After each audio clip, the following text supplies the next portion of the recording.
everyone, and welcome to another episode of Zeng This. Hey, I got one that time. I know. I can't do it every time. I know. Well, you got me, Zenger. And I'm Ellie. So, we've got some stuff to catch up on real quick. Mm-hmm. I want to kind of start with this one because this one was one that I kind of called, and I wish I had recorded it, and we had recorded and talked about it, so I could have knocked up another, notch in my... Called it. Or your called it belt? Someone better pick up that phone, because I called it. Cricket. I was like... Yeah, that joke was that bad. Forced laughter. Anyways, Far Cry 5. Yes. So it was announced. Mm-hmm. They did the I guess preview trailer thing that was only really short, and it showed the wide open spaces of the West and everything, and everyone was, before the trailer came out thinking, oh, it's going to be a Western to go against Red Dead. Red Dead, possibly, because they said it was set in the West. That's what I thought, yeah. Well, they showed the trailer, and it shows a body floating down a river. It shows a church, and I noticed something about the church. There's a propane tank and power lines, and I'm like, that's pretty modern. Mm-hmm. So I was like, that's kind of interesting. So then I kind of was thinking about it for a little bit, and I'm like, well, here's the thing I'm wondering. I'm guessing that it's set in a modern day. It's just set in the West. Right. And that the villains, my guess, this was before they announced it, my guess was either religious fanatics or a cult of some sort. And lo and behold, they released the trailer. And what's in the trailer? A crazy religious group. Yes. Religious fanatics, or a cult. So right. It's kind of one of those things I was like, huh. Well, and I mean, to be honest, being that it's set in the U.S. Mm-hmm. and and everything, I couldn't think of really what else it would be. Yeah, true. I mean, maybe some other groups and that sort of thing, but that was the most I guess logical conclusion. Yes, exactly. So what you're doing right now is you're trying to steal my thunder. You did say it. See, I was a witness. You did call there that. was proof that I kind of mentioned that. Yes. And then they announced it, and I was like, oh, we didn't have any record this week that I could have put that on unless I just put out a 2-minute record of me going, I'm calling this. It's okay. You right still now. Called it, so that's cool. So, I'm like I said, I'm excited about that game. Far Cry's have always been a lot of fun for me, and I've enjoyed them. Some more than others, but none of them have been all out completely bad, in my opinion. Well, no, yeah, I agree with you, too. So, yeah, except for Primal, I've just not played that one. But the other 3 and 4, I did really. I played Primal. I kind of liked it. Okay. You kind of got to be in the mindset for it. Okay. Yeah. But, anyways, we got some other, I guess, video game / movie news. So apparently, Tom Holland is going to be Nathan Drake in an upcoming prequel movie. Apparently, it's supposed to take place before the games. Once I was pointed out, because I think we both had, about a 5-minute argument about it. Because I was actually... We were confused and we were angry. I was throwing out the haterade. We were confused and angry. And then I read another thing, and I'm like, oh, he's playing a younger, very, very younger Drake. And we're all like, okay. Which I'm still... but it's...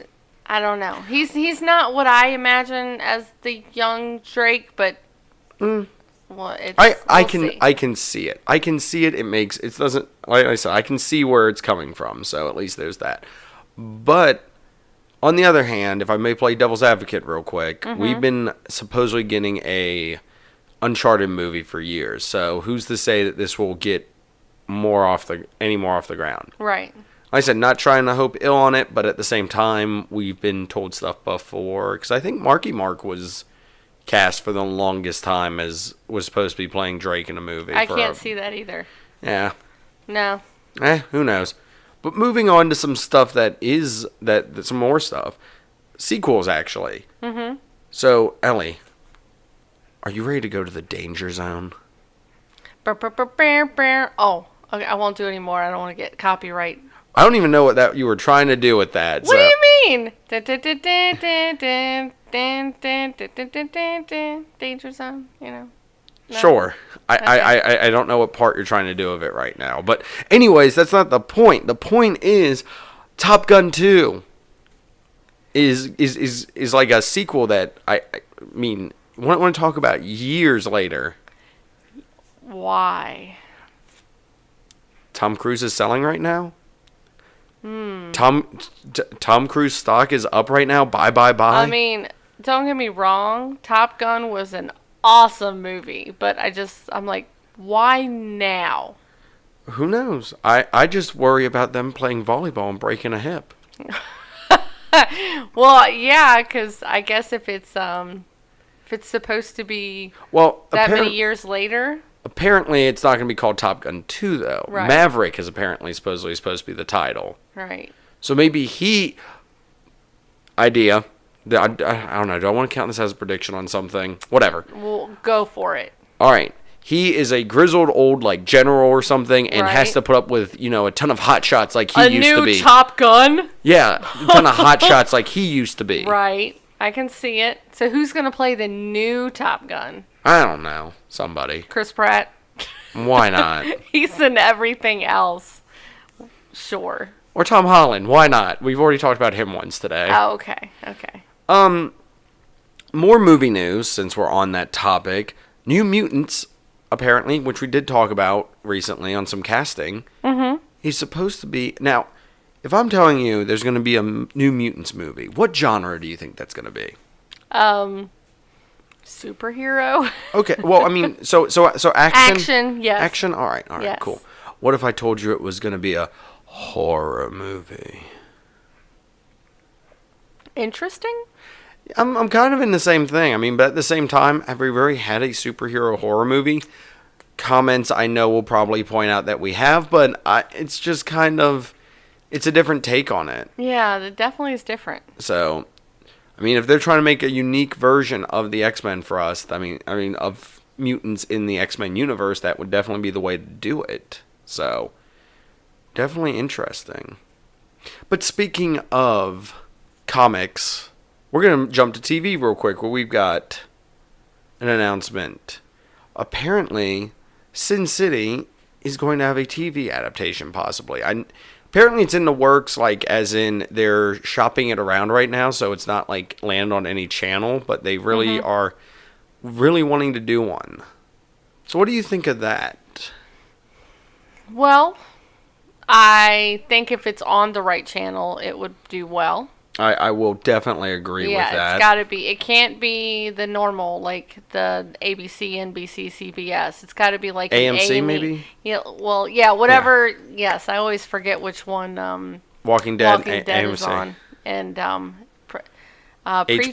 HBO or Stars, maybe? Well, yeah, I can see it on HBO. Could probably do it really well because then they wouldn't have the restrictions that cable TV has. Yes. So, yes. I mean, I think this is interesting, but I feel like we're getting into an age of television and movies to where almost every other show is going to have is going to be based on comics or some superhero, which I'm not complaining about. I'm just saying. It's definitely a lot more than it used to be. It is, and it's really cool. And I mean, Sin City is definitely something that the movies did a very good job on. The first one, definitely. And I think that there's a lot of other stories they could cover. Mm-hmm. So that would definitely be interesting to see that. Though I kind of like them to keep that black and white with some color in it. Yeah. Because that really worked. Just a splash here and there to really highlight something. Yeah, yes. Like I said, that would definitely be interesting. But our final... Actually, we have two more things tonight. I always think we're almost done, but there's two more things tonight. So, Castlevania on Netflix. Coming out very soon. Trailer was released. Mm-hmm. You a fan of the games at all? I've played the games. I'm in the same boat. But not like a diehard fan of the games. No. Yeah. But the show looks awesome.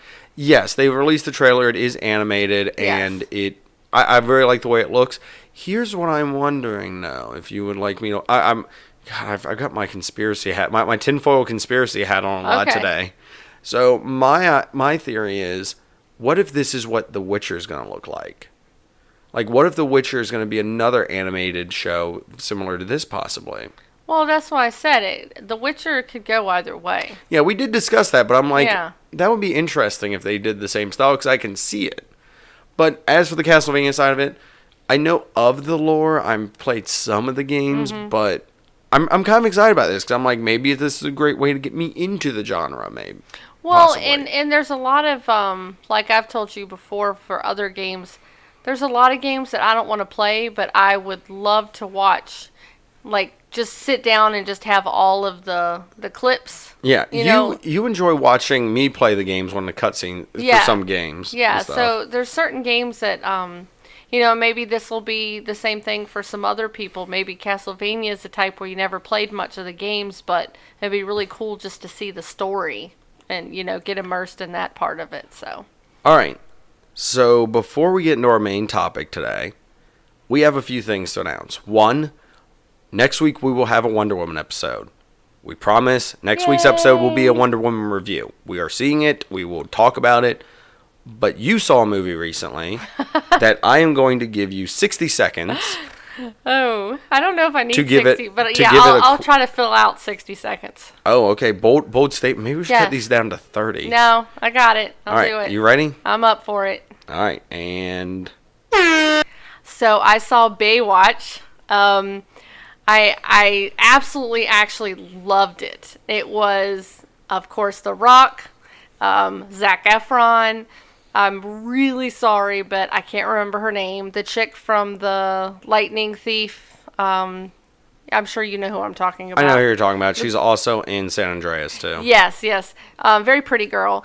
But typical cast. It was great. It was a lot of 30 seconds. A lot of D mentions. A lot of cleavage, some action, some nicely placed comedy, you know, and some great cameos. But don't take it too seriously. Just go in there and enjoy it for the fun that it is. And I thoroughly enjoyed it. I thought it was really funny. It made fun of itself enough to where you could still enjoy it and not take it too seriously. So I loved it. So you're saying it's a turn off your... Would you say it's in the same vein as 21 Jump Street? Yes. Yes, because like I said, it pokes fun at itself, but the right way. You know what I'm saying? Like, it pokes fun enough to have fun with it, but then it gets back to, we're still trying to tell a story here. So I am by no means saying that it is a blockbuster, but it definitely, as long as you don't take it seriously and just enjoy it for what it is. If you don't want to spend the money for a theater, definitely check it out when it comes to, you know, your local Redbox or whatever it is that you use, or streaming rental devices. All right, cool. Yes. All right, well, with that, we're going to go to break. Oh, but, sorry. Don't take your kids, though. Definitely, Don't take the children. don't take the children. I know The Rock's in it, and a lot of families like The Rock, but this is not a kid movie. You're really going over that 1 minute. Sorry. I'm sorry. Okay.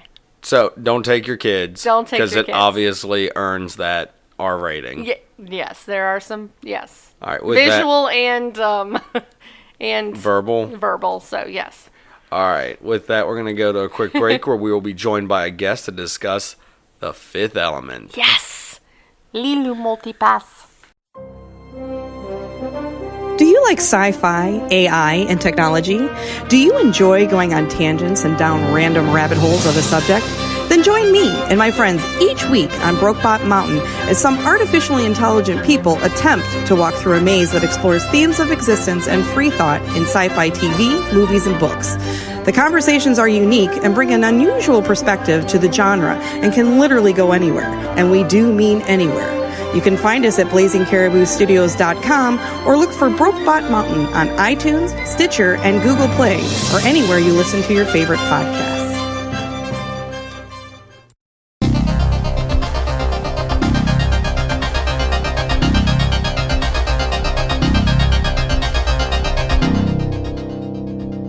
Hello, everyone, and welcome back. Our topic today is The Fifth Element. Yay! You've got me, Zenger, here. And I'm Ellie. And we have a special guest joining us, Kari Simms. Hey, how you doing? So she's going to be joining us. All of us here are fans of Fifth Element. I think two of you are a little bit bigger fans than I am of this movie. So this should definitely be fun. This is also looking up the 20th anniversary of this movie. Mm-hmm. And it also comes from Luc Besson, who will be doing the Valerian movie, which somebody's really excited about. Yes, this guy. Me too. So Valerian, the city of 1,000 planets. So this is going to be really fun because... oh, no, it does look really good. I'm interested in seeing it as well. Yes, definitely something that apparently everyone here is interested in, so that's great. But let's talk about one of his earlier movies. Fifth Element, of course, we all watched it and enjoyed it. So kind of, when were you guys first introduced to this movie? I guess let's start with that, and we'll go with our guest first, yes. And then Ellie. So ladies first. Well, let's see. This movie came out, 97? Yes. I would have been 18.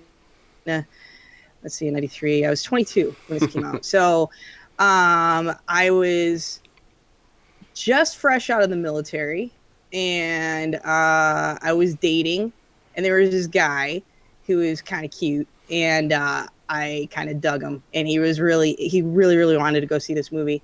And I'm like, okay, because, it's one of those things. I like Bruce Willis, and at the time, I think everybody liked Bruce Willis at the time. He kind of still holds up, I think. He was coming off of Moonlighting back in the 80s, and so it's like, yeah, okay. I'm like, I like this guy. So I went and saw it with him, and I just, it was a good time in my life. I was really young. You're starting to form what kind of movies you like, and it was a good date that I went on. So I came off of this with a little bit of a high and a good memory from it. So that's where I stand. All right, Ellie. I was fresh out of high school, so similar, close. And as I've mentioned before in other episodes, I was a big closet geek, so I didn't really let that fly too much until after I graduated. And it was the first time that I really was enjoying the fact that I loved just cheesy sci-fi movies. Mm-hmm. And it's just really nostalgic for me. It's one of the first ones that I really, truly loved and got into. So, and I mean, it's got a great cast, of course, too. And you just can't take it very seriously. It's just one of those. It's just fun and happy, and I like it a lot. All right. I've kind of seen bits and pieces of this movie until probably around the time we started talking to each other. I think it was the first time I actually legitimately sat down and watched from beginning to end. And I enjoy it, and I understand, where all the classic culture comes from with this. So like I said, when I originally saw it, I was impressed, but I saw it much later in life than I think you guys did. So it kind of came to me much later. And ironically, being a huge geek I'm surprised it took me as long as it did for me to truly watch it. I feel like there's way too many things, whether it be video games or movies, that you say, I haven't seen this, and I'm like, what? Yes, this used to be one of them. It did, but I made you come over. So awesome. So this is, like I said, I enjoyed this movie. So let's go over kind of, what our thoughts are on this movie. Overall, I mean, we all watched it recently. So 20 years later, what's everyone's thoughts on this movie? And once again, we'll start with Kari again for this. Well, I think, first of all, visually it holds up. There isn't a lot of special effects in this movie, based on what the director says. He's basically, he said something like he used something in the likes of like 200 special effects or like 180 special effects, and in the movies he's doing now, it's like 20,000 special effects. It's absolutely insane what he used like in a 20-year span. Right. And he said, there's a lot of scenes that are that he would like to like revisit and go back through, but I kind of like it the way that it is. It's a little cheesy. But it is really beautiful. And the one thing that I remember that stuck out in my mind was the colors of orange and blue and fire. It was a visually stunning film that I kind of let go some of like the plot holes that were in this. So it was definitely something I think that holds up today, visually for sure. As opposed to the actual storyline itself, I like it. It's something that is, it's got a beginning, a middle, and an end. And you'll hear me on Brokebot a lot saying, does it have a beginning, a middle, and an end? And if it doesn't have an end, does it have a continuation? Does it have something that is intriguing me enough to see a prequel or like a sequel to it, or a Back to the Future 2, if you will, even if it sucks. But that's what I'm looking for, in a movie is if it's cohesive enough to make sense and piques my interest. And this did. It did. It had a beginning, a middle, and an end. Now, I mean, we could talk about the end, but I'll wait for a little bit on that. But basically, it's kind of fun how this all takes place. And I like the setting and the idea that this starts up back in like 1914. Yeah. And that these aliens have come here and settled down, and they're looking for a place to hide these special stones that could either save or kill all of humankind. And it's kind of neat that it was set back there with Luke Perry from 90210. Yes. Actually, when Zenger and I were watching it the other day, I was like, oh, it's Luke Perry. And what did you say? You thought it was Matthew? I thought it was Matthew Perry. I thought she said Matthew Perry, and I'm like, no. That does not look like him, and Friends must have been mean to him then. I know, and I'm he looking at him like, terribly. what are you talking about? No, Luke Perry. He's like, oh. So, yes, I love Luke Perry being in it. It's awesome. I didn't remember the beginning to this movie, at all. It's really funny. I mean, I'm trying to remember the last time I actually saw this, and I used to watch this all the time. And I'm wondering if I watched it, on reruns or something on TV, and I caught, 20 minutes into the movie, after watching the actual. But I was when I was rewatching, I'm like, I didn't know. I didn't remember Luke Perry at all. I was I'm like, he was in this movie? He was part of this movie? I'm like, really? So, yeah, it was kind of funny to kind of rewatch it. Does the beginning kind of remind you of Stargate? Just that whole, the sand and the children and in the tomb. It just gives me that Stargate type of feel. Yeah, I don't know. I got that. Indiana Jones, something like that a little bit. Yeah, I picked up more Indiana Jones personally, but yeah. I'm not a super Stargate fan. You should be. So just real quick, I thought this was interesting because, rewatching the movie, and like I said, I've kind of watched it interspersely since, me and you met, and watching it recently, I was sitting there, and the whole time I'm going, what is this based off of? What comic or what, thing did he find a basis off of? And it surprised me to find out that he actually started writing this himself when he was 16. Yeah. Mm-hmm. And that this is all from him, and he started making the movie when he was 38. So I thought that was interesting, even though he has pointed out that he did take inspiration from, comics and other medias and stuff. But sure. it was just one of those things. It blew my mind that this came from just one guy kind of sitting there when he was younger, kind of creating his own story. Yeah. Well, and I think all the aliens that are in his head and everything like that. I don't know. It's very Dark Crystal-ish, I can definitely see that. Yeah, I was totally feeling that vibe, and I'm like, man, I mean, this stuff is it still holds up. I mean, it's kind of funny. It's, but looking at the film itself and looking through all the characters that were developed and involved. I mean, geez, I would put it up against a couple of films that haven't had storylines that in recent days. Yeah. I'm not going to say which film. Recent days that have this. The characters aren't fleshed out enough. And they did that with this film in a very simplistic but very stylized way. Right. Yeah, I feel like they didn't like beat you over the head with narrative to flesh out the characters too. It was a very natural presentation of the characters and the designs of the aliens. One of my notes I was taking during this was I loved the design of, you know, all the different alien races, and everything in this seemed like it's very livable. It's very lived in. It's very, you know, it seems practical and everything. So I really enjoyed that. And it does age, I think, phenomenally well. Like, if you told me this movie was 20 years old, I would have probably guessed early 2000s. Like, from just some of the stuff. And, I mean, it uses CG when it needs to, but a lot of it is practical effects, which I think practical effects do hold up over a longer period of time in most cases. Yeah. In most cases. We've said that on Brokebot with, like, Westworld, the original movie, that there are so many special effects in that are just... You know, it holds up because, you know, you light a guy on fire, it's going to still look like you lit a guy on fire 20 years later. So, you know, you're not seeing all those CGI things. There was a part where Lilu, I think she was getting ready to jump out of the window before she lands in the taxi with Bruce Willis.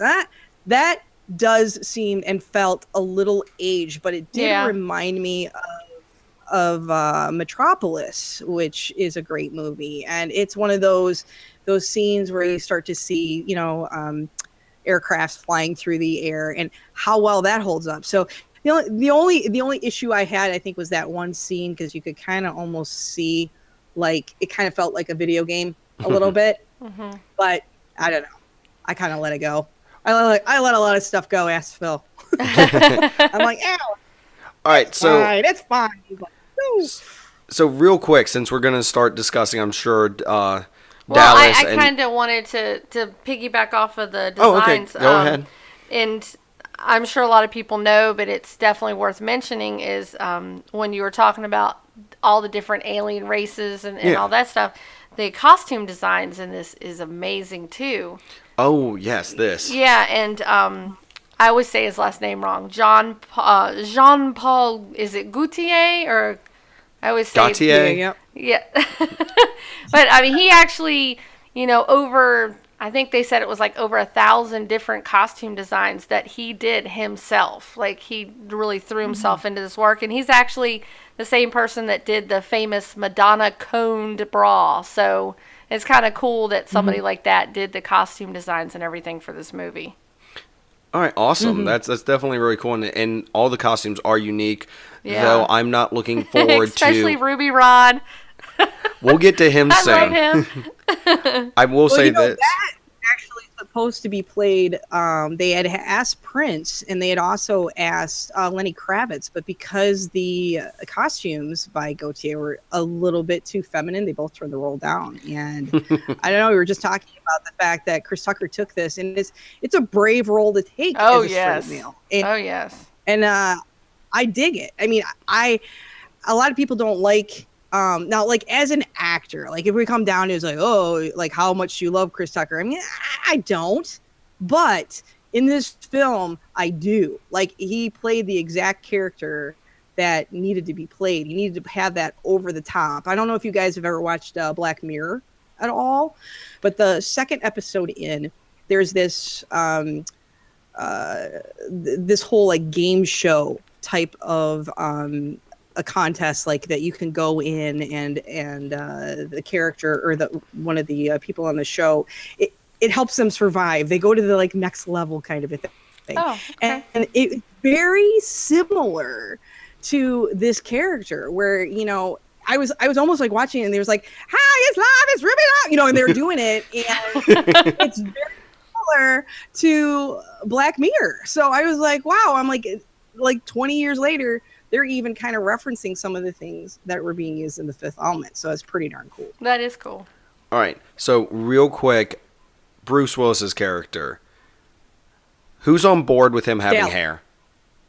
Love him blonde. Ah, darn it. See, I don't mind it either. Yeah, I'm okay. I mean, I like him bald too, but I think the hair works for that character. I will say it works. It was just very shell-shocked to see him with hair after I'm so used to in more modern movies and everything.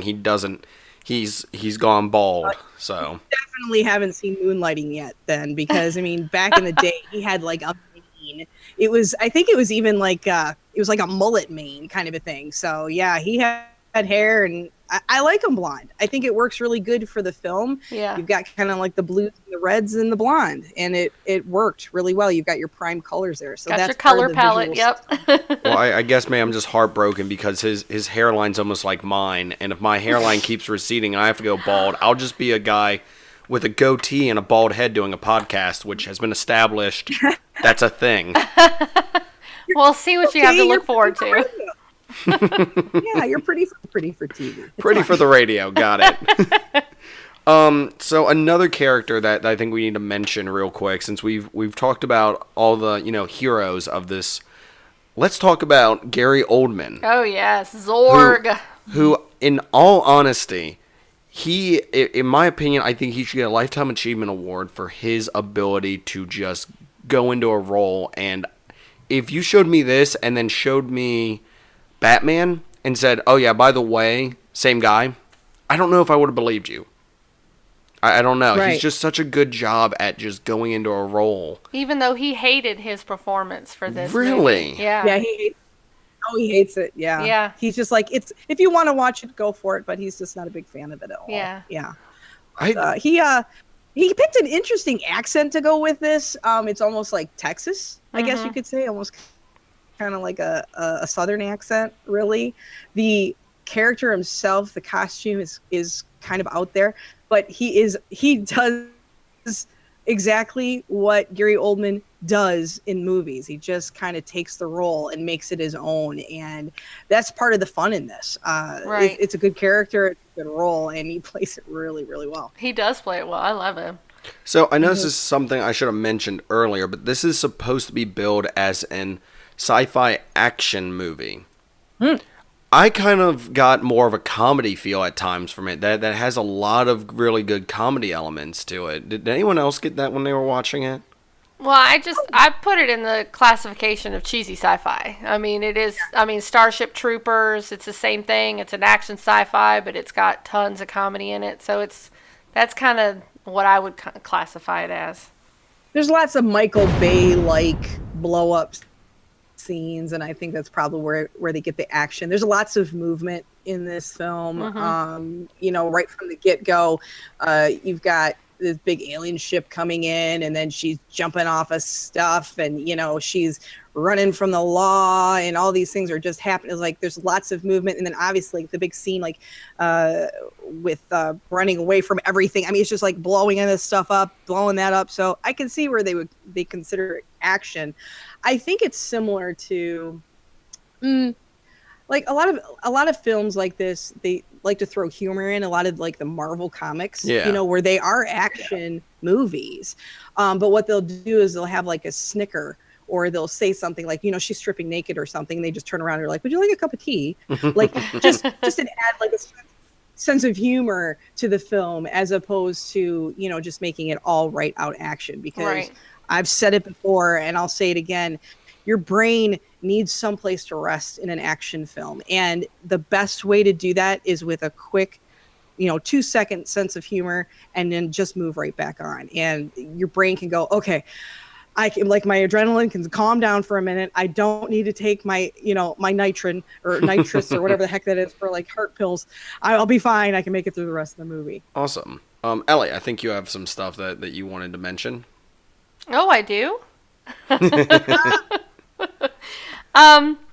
No, I wanted to talk about a little bit about the music. It's the music in this film is great. There's a lot of it. I mean, it has music throughout the movie, and of course, one of the most iconic scenes is the blue alien that does the opera piece. Scene. Yes, exactly. It's just, I don't know. I could listen to that over and over and over again, and I thought it was really neat the way they had that pop opera vibe, and it was going on during, the fight cut scene, scenes with the fighting, and so I thought that was just such a cool scene. I just enjoyed. But throughout the movie, it has a lot of really neat music if you really pay attention to it. It kind of can drown in the background, but it's really actually has a lot of sound and music in it. I know there was a tone there that I pointed out sounds like one of my alarms on my phone. Yes. And it kept freaking me out because I'm like, why is my alarm on my phone going off? And it was something from the movie. So right. it has like that nice, background music to it. Definitely, I mean, the opera scene's very iconic. It's something that, like I said, it took me a while to watch this, but I knew of the opera scene. Right, yeah, because everybody talks about it. Before I got into it and everything. Like I said, I think that the music is definitely something essential to this movie as well. Yeah, and the I would agree. Oh yeah, go ahead. I'm sorry.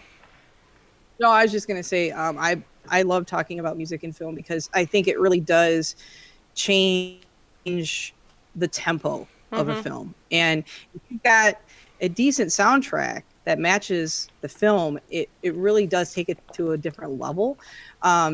There's been some films, back in the days where it's just like the soundtracks don't match up, and I think a lot of problems that I have in movies are with soundtracks. And one thing that I feel that really kind of pushes me over the edge is when you have this feeling, and this is what that particular scene is that you were talking about, Ellie, was, this opera singer just kind of brings it to this full crescendo and something's about to happen. Right. And they use the music instead of not only just the color and some of the scenes, moving back and forth, but they're using all of your senses to get just totally wrapped up into this film. And then boom, there's a shot fired, the Fifth Element herself is kind of like, going into, the breakout, like what is it's like a karate chop kind of a thing. He's like, here I go. And everything starts from that point. So I think when it's done right, it's done well. It can add even to a cheesy movie, a sense of depth. Oh yeah, definitely. And I don't know, did you want to, I think it's interesting that the story behind the blue alien and how she was cast, and did you want to talk about that? You can handle that one. Okay. I just thought it was interesting the way he had originally cast somebody else as that character, and it was his wife at the time, and I thought it was neat the way that they said in the movie they kept her completely hidden until she was revealed, because they wanted everybody to kind of awe and and gape and go, oh wow, that's really cool looking. And so I thought it was kind of neat that not only she played the character, he ended up using her as a backup, but then the way they kind of kept it all hidden until she was finally revealed. So I thought that was kind of cool. Oh, I thought you were going to talk about how he divorced his wife and then was... This isn't a gossip show. Jeez. But doesn't he marry Jankovic? Yeah, like 2 years later. Yeah. Yeah. He's like, the language that she uses in the movie. Yeah, they made up their own little... Yeah, they made up their own little language, and they could actually... Luc Besson and her actually discuss stuff on set in that language. Right. So, that's just kind of odd. So and Chuck Woolery love connection going on there. Just kind of talking to each other.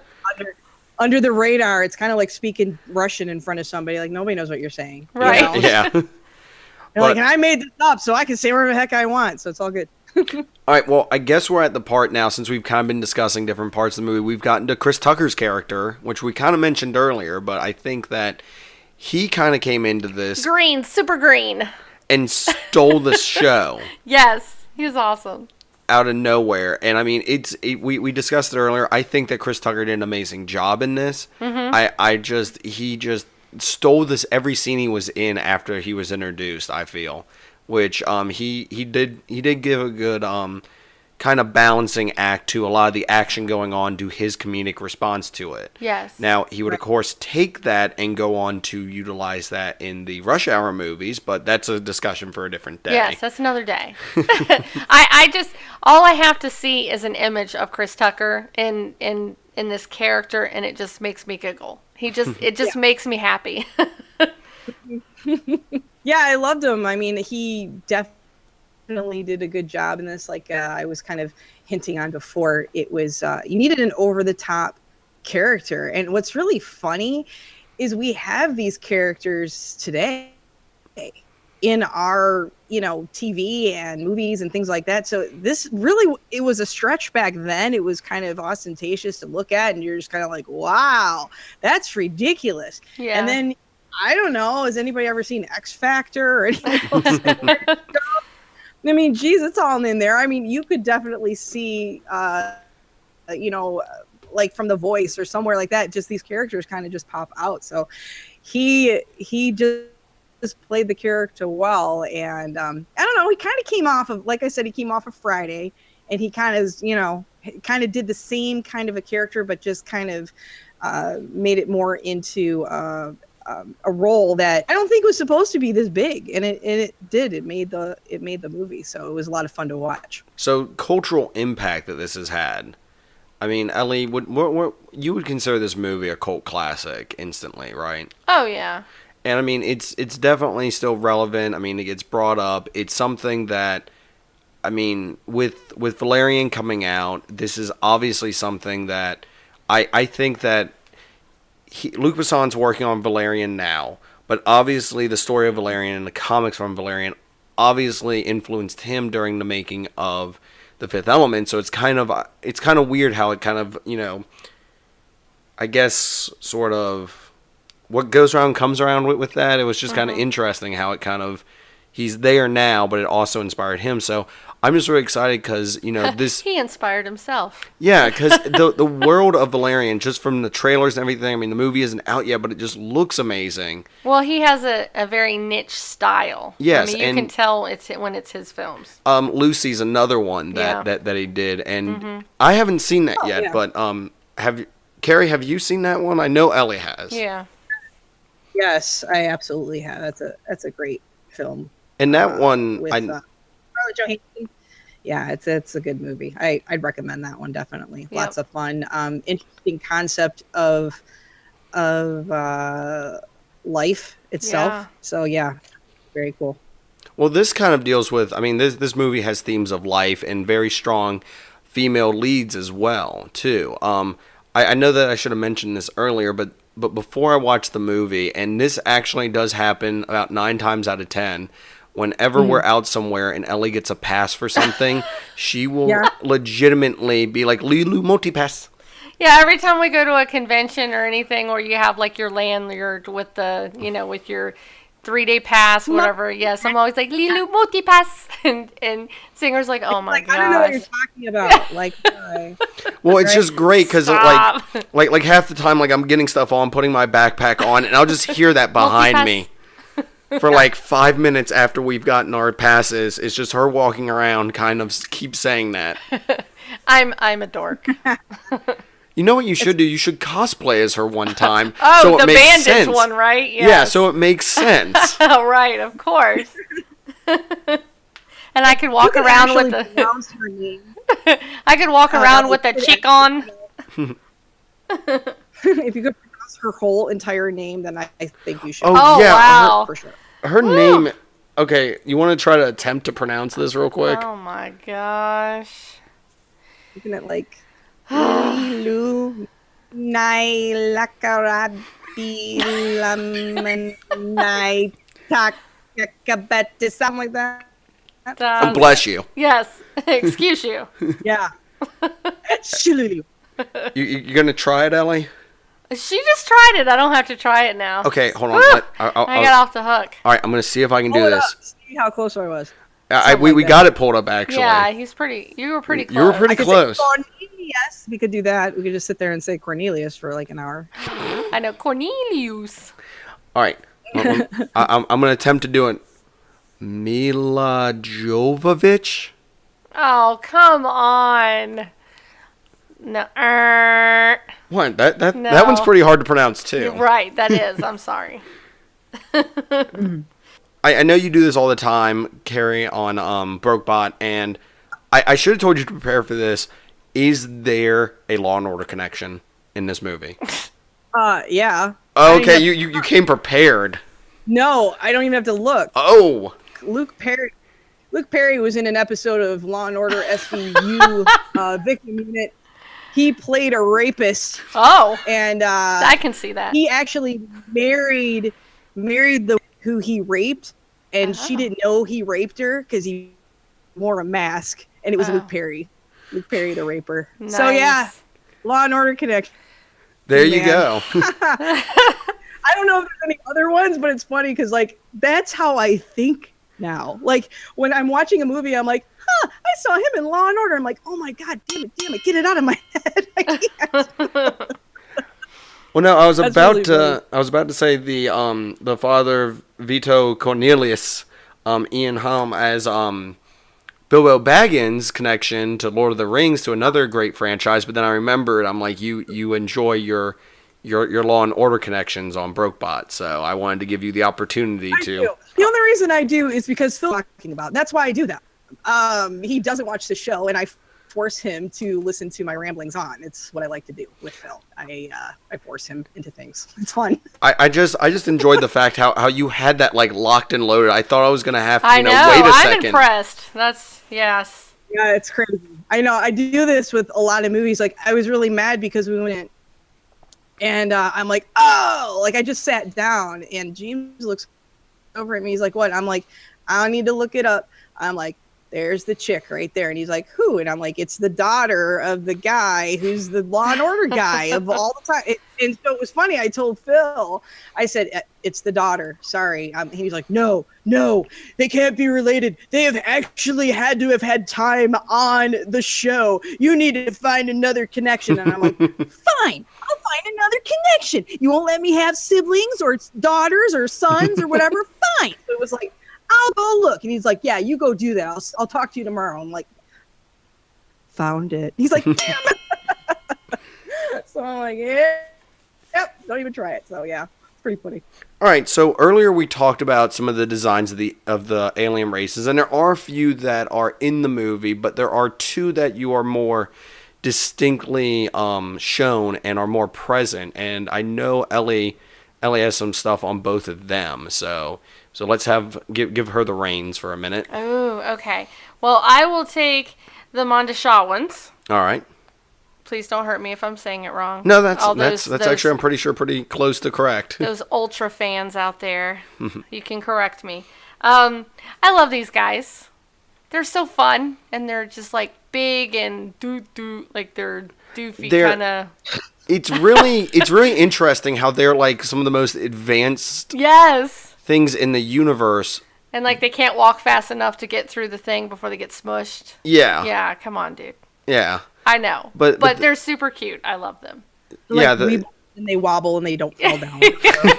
Exactly. See? You know where I'm coming from. And I know that behind the scenes stuff, it was very interesting because they had to get actors. They had to be very specific on who they cast to play these. 6'9". You had to be 6'9", and it took them over 20 to 30 minutes to put you into costume. At least three people.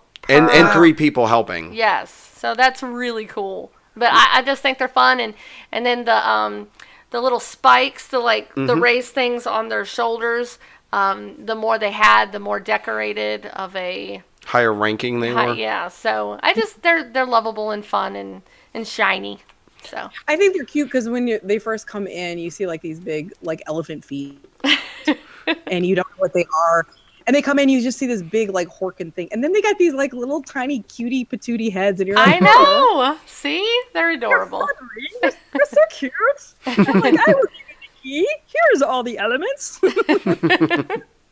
Like I said, it's very, like, dark crystal-ish right there. That's what makes me, right when I saw them, I was like, oh, this is kind of like dark crystal. Yeah. Yeah, that is true. Mm-hmm. And the other race, I guess the bad guys in this, for the most part. The Mangalores. Yes. Now, they can shapeshift. Yes, which, I love it. I thought there was that very interesting interaction with... Well, there's a couple, because you have Zorg, when he's thinking he's getting a box full of stones and giving them... He gives him that speech about, be yourself. I was about to try to do an impression of him. No, please do. No, I can't. Oh, come on. I can't. Chick on. You can do it. Now listen here, you gotta be proud of who you are. You gotta be proud of who you are and your heritage. There you go. See? It's odd how natural I can jump into that, by the way. Hey, it's better than what I could have done.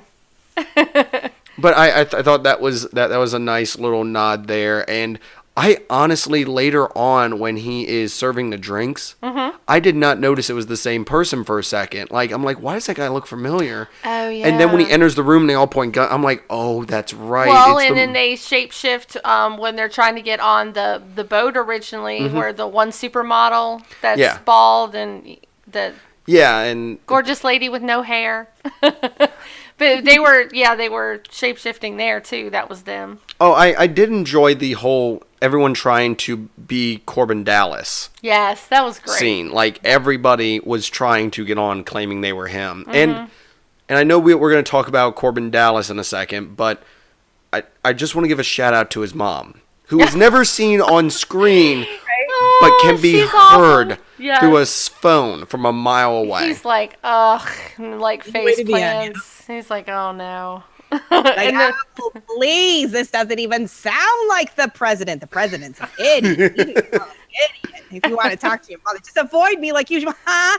Yeah, I love her. And they're like hot potatoing the phone, like back like, through everybody. So we've gone through discussing a lot of this movie, but we have skipped the main character, excluding me talking about Bruce Willis's hair. Oh, so, you mean Mel Gibson? What? That's one of the people that was originally up for the role. Really? Yes, Mel Gibson. Sorry, I'm trying to envision this movie with Mel Gibson. I know, isn't that funny? No. I just see him just yelling the entire time. Yeah. I think the character. You cannot take my elements. Something like that.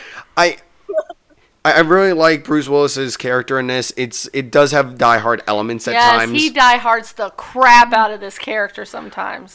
No, I mean he does such a great job in this, and yes, he did diehard the crap out of the luxury boat scene. Definitely, he did. That whole scene just made me think of Die Hard. But I think he did a great job. He played the role, comedy when needed. Obviously, I guess.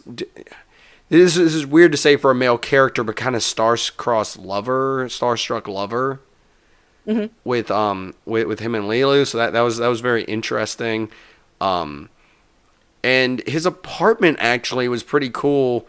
The way that they had the bed that would come out pre-wrapped and everything, the shower, the shower and the fridge, the auto wash.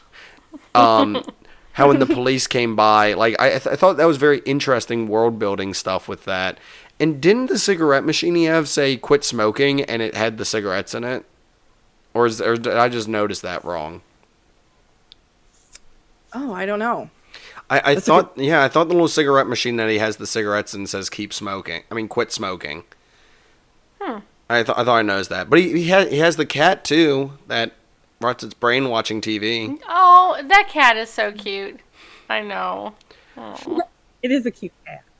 So, well, if you think Mel Gibson would have been bad in this role, you know who was up for the role of Lilu? Oh. Yes. Oh, you know this one? Yeah, I'm going to let her do it, though. She does. She should know. I do know. Go ahead. Tell him. Julia Roberts. What? Yes. I can't see that. Mel Gibson and Julia Roberts, it's a couple made for, I don't know. Got a little Pretty Woman in there, and okay. Had, I think Elizabeth Berkley also tried out for the role, but they didn't give it to her because Showgirls had just failed pretty bad. Oh, Showgirls! I think it's still Saved by the Bell. It's like the most fail. Yeah. Okay, I can see the character of Lilu in the Julia Roberts, in the Pretty Woman. The snap the case closed and the ha ha ha. I can see it just in that. If you can just keep her in impression. If you can just keep her in that mode the entire movie, then I can kind of see it. But if you pair it with Mel Gibson, it falls apart. I know it does. It's crazy. So definitely, I mean, this movie. I like that it was just somebody different. It wasn't like these big stars. I mean, Bruce Willis has star power, I guess, in the time, but I don't think it needed a really strong female blockbuster on top of it, because then it would have really been hokey and really cheesy, and I don't think I would have liked it as much. I mean, definitely a lot of these people have gone on to do a lot more with their careers and everything, so it was really cool that a lot of them did start out or, got a bigger start from this movie and everything. And I mean, Bruce Willis was obviously established. Gary Oldman was kind of around at the time, and Mila Jovovich was, up and coming, as well as Chris Tucker. So they've all gone on to do some great stuff. So I think you are correct. If this movie did have, more star power, I don't think it would have. It might have cut back on other stuff that might not have, money they put into other stuff that I think definitely, as we've established. I don't think this movie would have made any money without, the acting prowess of Vin Diesel. Because, yes, he was in this film and not credited. And what? He voiced Finger in this film, and he was just not credited for it. But he is indeed Finger, which goes to show his range, as usual. My favorite, Vin Diesel, playing an Iron Giant and Groot. My favorite character actor ever. Wow, I did not know he was in this. Gotta love it. That's surprising. Huh.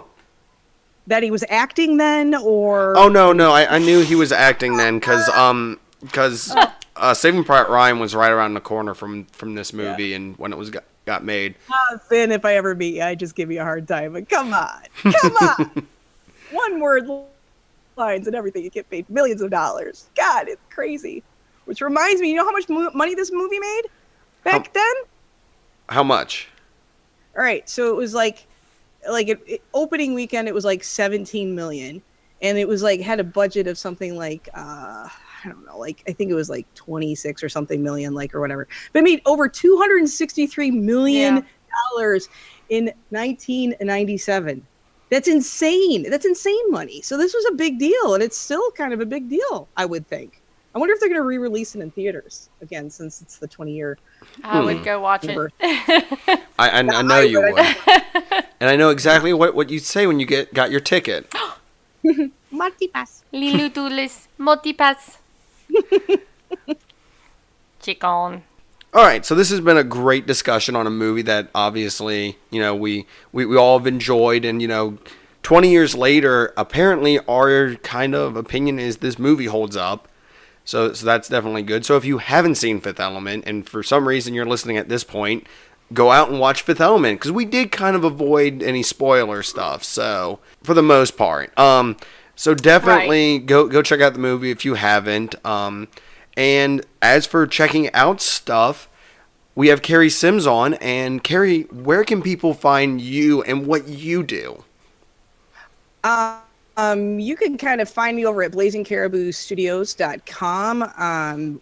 I run all the shows there. We have so many of them, but some great ones out there. We've got the Varmints podcast. We've got Broke Bob Mountain, sketching comedy, Trivia Geeks, Rounds and Breakdowns, Geeks Cinema Society, Statecraft, and I'm probably missing one, and I'm going to get shot in the foot. 8-Bit Avenue. I think that's all of them. But we have more shows coming in the rears, and they're coming up strong and fast, and we're just really excited to be a part of the podcasting thing. So if you want to reach me, you can reach me there, or you can hit me up on Twitter at Kari Simms 1. I just want to say, Ellie and Justin, thank you so much for having me on here. I really appreciate it. It was a lot of fun. Oh, no, it was you. our pleasure. It was definitely enjoyable to have you on, and we're hoping to have more from the Blazing Caribou family guesting on this. Oh, you can have them all. Okay. Yeah. At one time. At one All time. of them at one time. Everyone on at once. No one know what's going on. All right, well, thanks again, Kari. We're going to go to a quick break. This is Zeng This, and we'll see you on the other side of this break. Bye. Trivia Geeks, the unpredictable game show podcast, is back with a brand new season. They've got a new host, new games, and a new day and time. But that's not all. Now you can download their companion app, Triv Now, and play along in real time. Watch Kari on YouTube as she tries to convince her partner that his Dark Knight hasn't risen in years. Listen on Diamond Club and Alpha Geek Radio, Wednesday nights at 9 p.m. Eastern. You can also follow the show on Facebook and Twitter and get all the latest updates and showtimes. Welcome back. You got me, and you got, of course, Zenger. And, Ellie, I'm here too. Yeah, so that was a great discussion with Kari Simms. Yes. I'll have, of course, in the show notes some of the shows she's on, and I've actually worked with Blazing Caribou before for other stuff, so that's definitely something to check out. I've been on Trivia Geeks. I've been on Geek Cinema Society to discuss V for Vendetta, so that was a lot of fun. So definitely check out all the podcasts they offer. I'm sure I'll be appearing on another one soon too, so who knows. But it was great to have her and everything, so definitely definitely check those out. But we've got a few things to do before we go this week, so we've got actually a 5-star review to read from iTunes. Did you combine 5-star and iTunes? Okay. Nice. I make up words. I haven't done it in a while. I know. So why don't I just combine words? All right, so we've got a review to read. Yay! Ellie, if you would be so kind. Yes. Just started, but loving it. Do I say the name? Yeah, I mean, if you want to. Okay. By Freddie Samrickson. Mm-hmm. This is the only pop culture review show I listen to. On the whole, I'm not the biggest fan of the genre. But I know, right? I'm sorry. But there's I know, but. there's a but. It's a big but. But Justin and Ellie's chemistry is undeniable, and you can tell they are both very well informed of the topics they present about, as well as hear their passion, which keeps the listener entertained and engaged. Love the stuff, guys. Keep it up! Exclamation point. Well, thank you for that. Yes, I'm so excited. And I know that came from one of the hosts of the Not Alone podcast, which I've been listening to recently. So check that out if you're into the paranormal and stuff like that. Oh, I thought you were going to do your creepy voice. I did the creepy podcast. I did the finger thing I do when I do my creepy voice, which that's what made me think. Which of once that. again, great stuff for podcasting right now is me doing my finger thing. Everybody that I do. Can see it. Basically, I kind of just drum my fingers like they're little spiders' legs. Right. And I'll normally do the voice. Oh, everybody just get Hates ready it. for that in October. It's going to be fun. But anyways, definitely check out that podcast. I'll have that one in the notes as well. But we just wanted to thank you for that. And we did actually get a message real quick that we're going to read.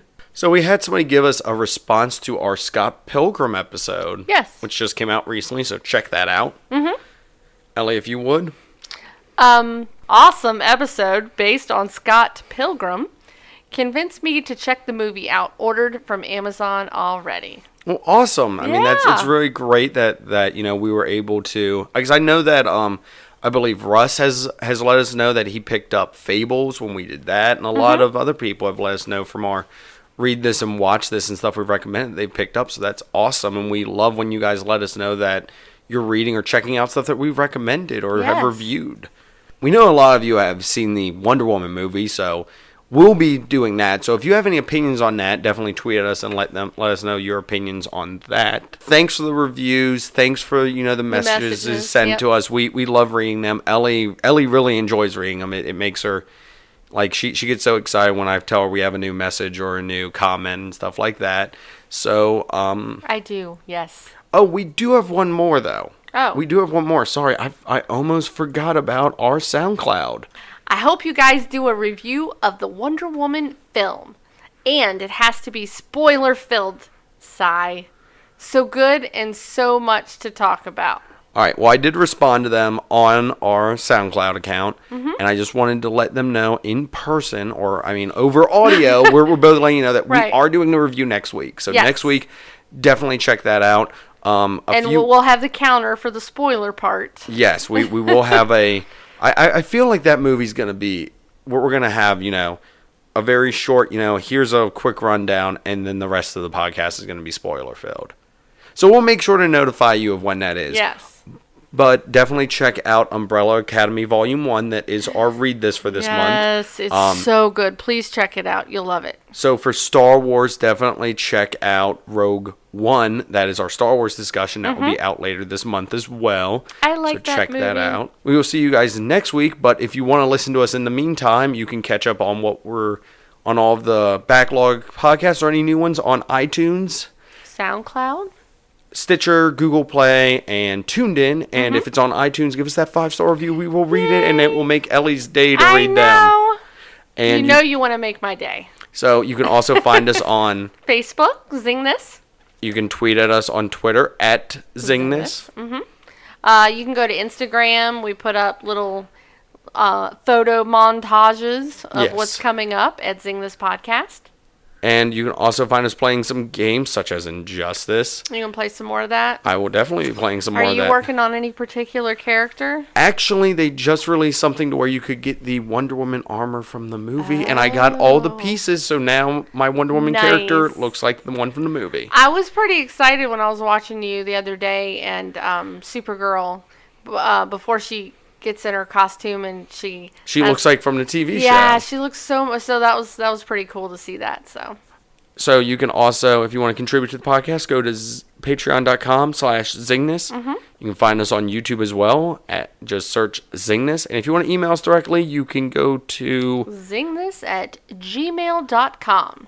Some of our sound effects were provided by Aaron. And finally, DJ Golden Boy 89. Play us out.